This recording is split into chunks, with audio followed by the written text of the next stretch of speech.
오늘 말씀에서는 다윗의 왕으로서의 말년의 모습이에요. 그런데 이 다윗이 이 자기의 왕으로서의 말년에 갑자기 인구조사를 하게 돼요. 뜬금없이 웬 인구조사냐 하겠지만 오늘 말씀에서 사무엘하 24장에서는 다윗을 격동시켜서 라고 말하고 있고, 이 병행 본문인 역대상 말씀에서는 사단이 다윗을 충동해서 누가 다윗을?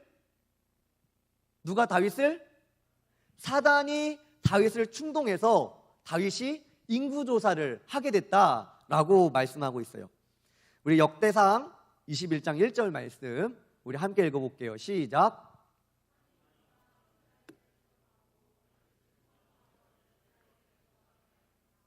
아멘. 누가 일어나? 사단이 일어나 다윗을 충동하게 된 거예요. 그 충동하게 된 걸로 다윗이 무엇을 했느냐? 인구조사를 하게 된 거예요. 그러니까 마치 사단이 인구조사를 시키게 된 거죠. 그렇게 다윗을 유혹하게 된 거예요. 그래서 결국 이 인구조사를 한 것이 다윗에게 있어서 하나님 앞에서 큰 죄가 됩니다. 아니, 왜 여러분들 인구조사를 하면 왜 이게 죄가 될까요? 왜 사람을 몇 명 세는 게 왜 죄가 될까? 근데 여러분들 보통 이때 당시에 왕이 하는 인구조사에 목적이 있었어요. 인구조사를 하는 목적이 무엇이냐?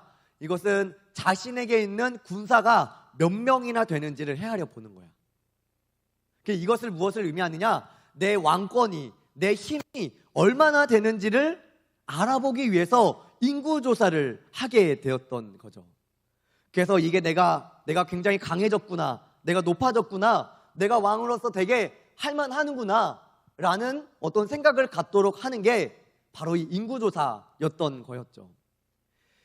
다윗은 이것을 군사령관인 요압에게 시키게 됩니다. 그런데 요압도 이 일이 하나님께서 기뻐하지 않을 것이라는 것을 알고 있었어요.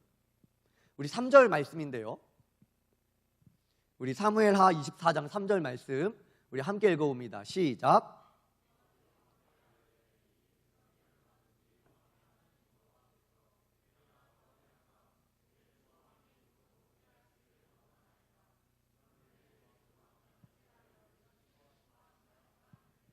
아멘.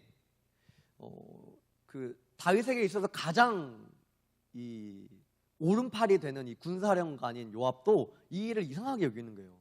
아니, 하나님께서 100배나 더 많게 하실 수 있는데 왜 왕은 지금 이것을 해서 기뻐하시려고 합니까? 라는 거죠. 그러나 결국에는 4절을 보시면 다윗이 요압을 재촉하게 되고 요압이 인구조사를 하게 됩니다. 인구조사 결과 그 몇 명 정도의 군사가 있었느냐? 이스라엘에서 80만, 유다에서 50만이 있대요. 합하면 100 이렇게 속삭이세요. 130만 명의 군사가 모이게 된 거예요. 근데 여러분들 이 인구조사를 조금 보면서 이상함을 좀 느껴야 돼요. 왜냐하면 이스라엘과 유다를 따로따로 조사를 해요. 이것은 뭔가 이스라엘과 유다가 좀 나뉘었다는 그 분위기를 말씀해주고 있고, 그 다음에 이 인구조사는 무려 9개월, 몇 달이요? 9달. 9달이나 굉장히 긴 시간 동안 인구조사가 이루어지게 됩니다. 군사가 130만이라는 거예요. 다윗의 군사가, 다윗의 나라의 이스라엘의 유다의 군사가 130만이다. 여러분들 출애굽했을 때에 그 출애굽한 백성들, 그 장정들 숫자를 60만이라고 보통 학자들은 얘기해요. 그러면은 60만이었던 나라가 나와가지고 지금 130만이 된 거예요. 군대가 약 2배 가량이 증가가 된 거죠. 여러분들 이거는 장정만 센 거예요. 그러니까 그 싸움의 전쟁에 나갈 장정만 센 거죠. 근데 이 사람들을 보통 우리가 장가를 갔다, 결혼을 했다 했을 때, 그리고 4인 가정을 이뤘을 때는 그 전체 백성의 숫자가 520만 명 정도 되는 것을 우리는 조금은 유추해 볼 수 있는 거예요. 이 520만이라는 숫자가 가늠이 안 되잖아요. 그래서 제가 이 통계 자료를 좀 찾아봤어요. 그랬더니 전라남북도를 합치면 320만 명이래요, 인구가. 다윗의 인구는 약 몇만? 520만 정도. 그러니까 다윗이 이렇게 가누고 있는 나라의 백성의 숫자가 전라남북도보다 훨씬 더 많은 거죠. 그 당시에. 그러면 거기서 뽑힌 장정들, 군사들이란 말이에요. 그러니까 전라남북도에서 굉장히 힘 좀 쓸만한 사람들 다 모은 것보다 다윗의 군대가 훨씬 더 많았다라는 것을 우리는 유추해 볼 수가 있게 되는 거예요. 그러니까 이것을 통해서 결국에는 다윗이 굉장히 부강해졌다, 강력해졌다라는 것을 알 수가 있는 거죠. 그런데 다윗은 이 인구조사를 보고 나서 굉장히 마음에 가책을 느끼게 됩니다. 우리 10절 말씀을 함께 읽어봅니다. 10절입니다. 시작.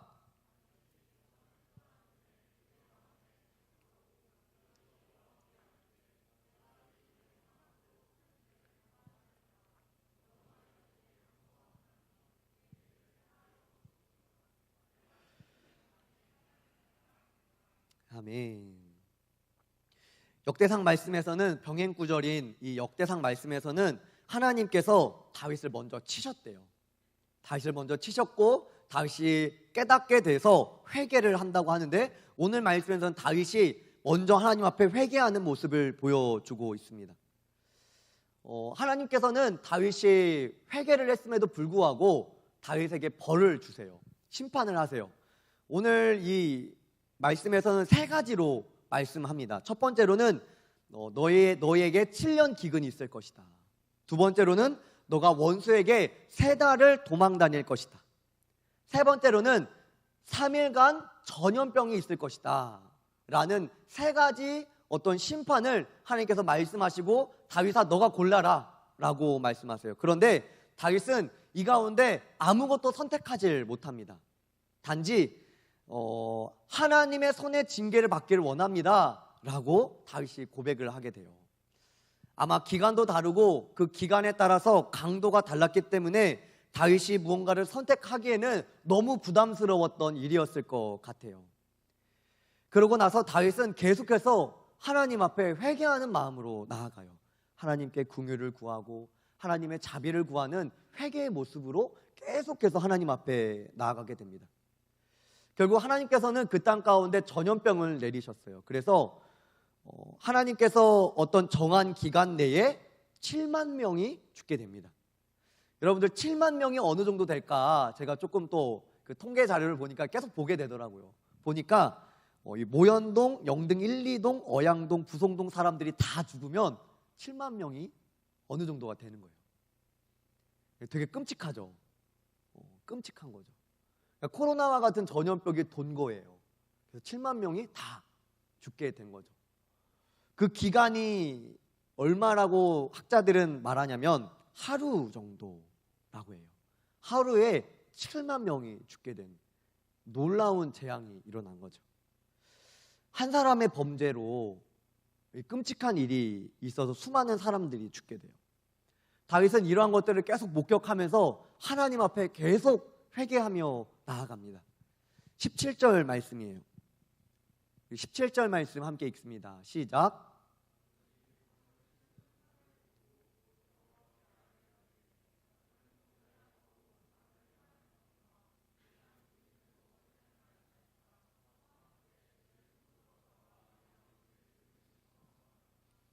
아멘. 다윗이 이렇게 고백하는 거야. 하나님, 이 백성들이 무슨 죄가 있습니까? 차라리 나를 치십시오. 나와 내 가족을 치십시오 라고 하면서 계속적으로 하나님의 긍휼과 자비를 구하고 하나님 앞에 자기의 죄를 회개하는 마음으로 계속 다윗은 나아갔던 거예요. 처음에 하나님께서는 3일 재앙이라고 말씀하셨어요. 3일 재앙. 그런데 오늘 말씀에서는 무엇라 말하느냐? 아침부터 정한 때까지 이 재앙이 있게 되었다. 앞에서도 말했듯이 학자들은 이것을 하루 만에 끝났다고 해요. 그런데 이 재앙이 딱 그치게 되는 그 장소가 있어요. 거기는 바로 아라우나의 타작마당입니다. 계속해서 회개하는 다윗을 본 선지자가 다윗에게 아라우나 타작마당으로 가서 번제를 드리십시오 라고 얘기를 해요. 그리고 다윗은 그 아라우나의 타작마당에 갑니다. 그래서 이제 아라우나라는 사람이 아니 그냥 왕이니까 제 밭을 쓰십시오 라고 얘기를 하는데 다윗은 그냥 받지 않고 내가 상당한 값을 치르겠다. 이 말은 이 죄에 대한 내가 대가를 내가 치르겠다라는 거예요. 끝까지 회개의 모습으로 나아가는 다윗의 모습인 거죠. 그렇게 해서 아라우나의 타작마당을 값주고 다윗을 사게 됩니다. 그리고 거기서 하나님 앞에 번제를 드리게 돼요. 우리 24절, 25절 말씀입니다. 우리 함께 큰 목소리로 읽습니다. 시작.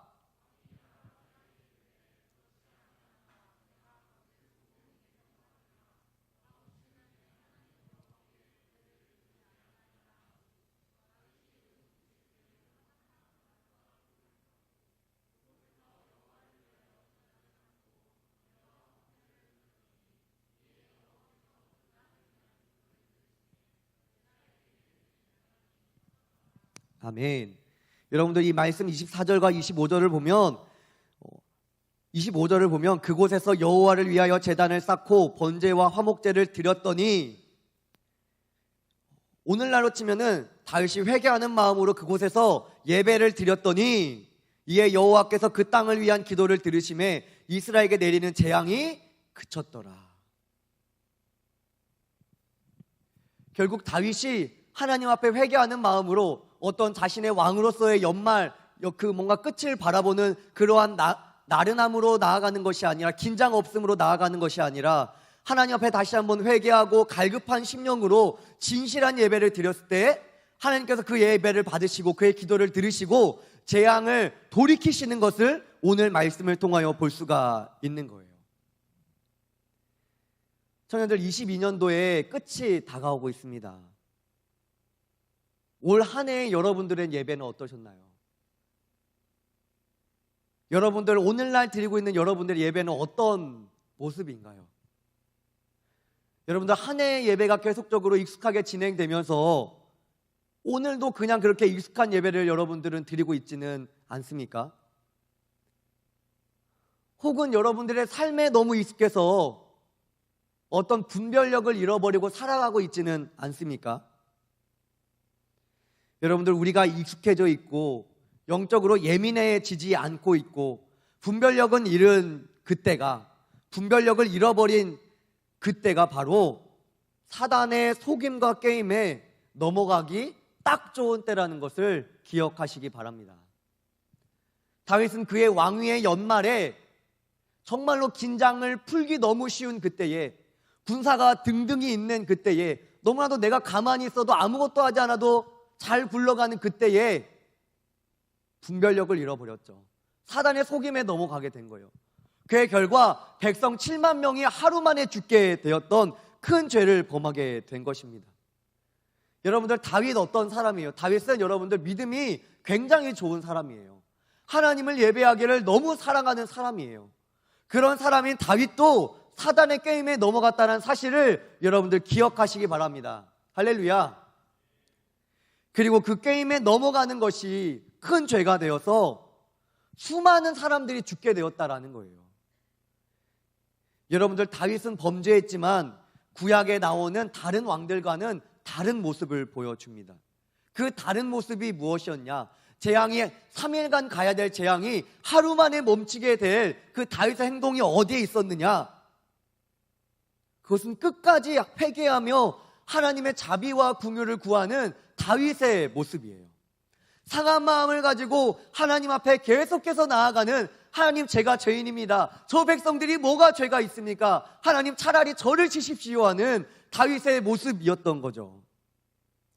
그리고 그러한 상한 마음을 가지고 하나님의 긍휼과 자비를 구하는 마음으로 가지고 하나님께 제사로 예배로 나아갔을 때에 하나님께서 그 예배를 받으시게 되는 거죠. 청년들, 오늘도 드려지는 이 예배를 통하여 익숙하고 긴장감 없는 그러한 예배가 아니라 우리가 철저히 하나님 앞에서 죄인이라 고백이 터져 나오는 이 예배가 되시기를 바랍니다. 혹여나 우리 안에 있는 죄 때문에 우리의 삶이 재앙과 같고 우리의 삶이 혹 하나님의 심판과 같다라면 여러분들, 하나님 앞에 상한 마음을 가지고 예배하는 우리 청년들 되시길 바랍니다. 여러분들, 상한 마음을 가지고 우리가 하나님 앞에 예배하며 나아갈 때에 다시 한번 깨어서 하나님 앞에 나아가는 그 예배를 통해서, 그 기도를 통해서 진정한 회복이 시작되었던 것을 믿으시기 바랍니다. 청년들, 그러기에 우리는 계속해서 하나님 앞에 매번 드려지는 예배일지라도 상한 마음을 가지고 나아가야 돼요.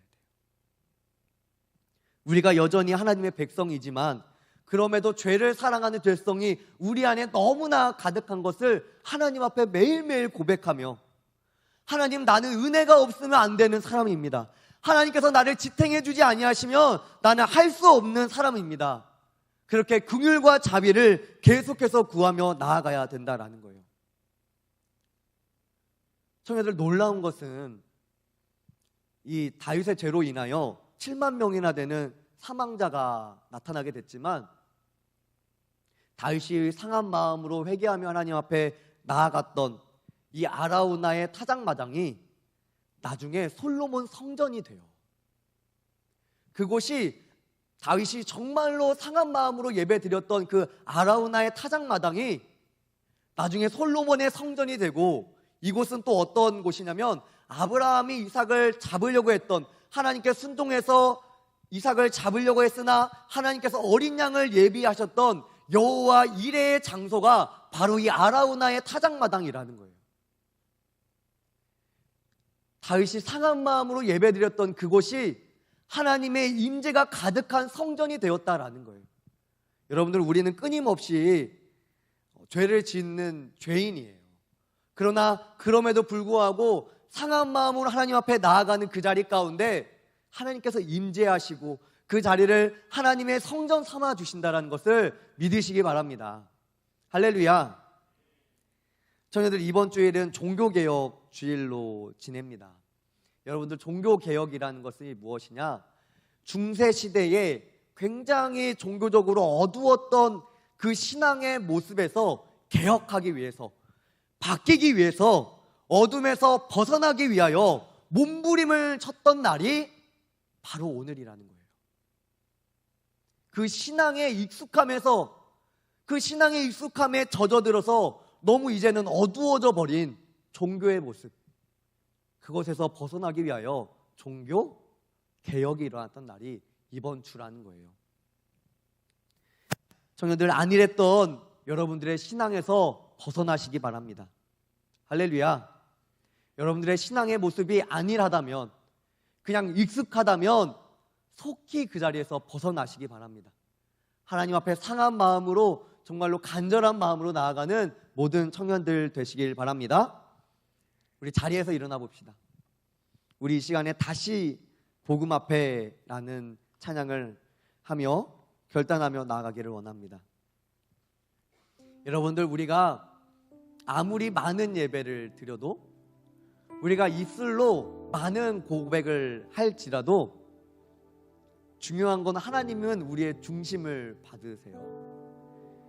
여러분들, 주님을 만났던 그 첫 시간들을 기억해 보시면서 하나님, 다시 한번 그 첫사랑의 뜨거움을 회복하기를 원합니다. 연말로 지나가는 이 세상의 나른함 가운데 거하는 게 아니라, 예배의 익숙함에 거하는 게 아니라 상한 마음으로 하나님을 예배하기를 원합니다.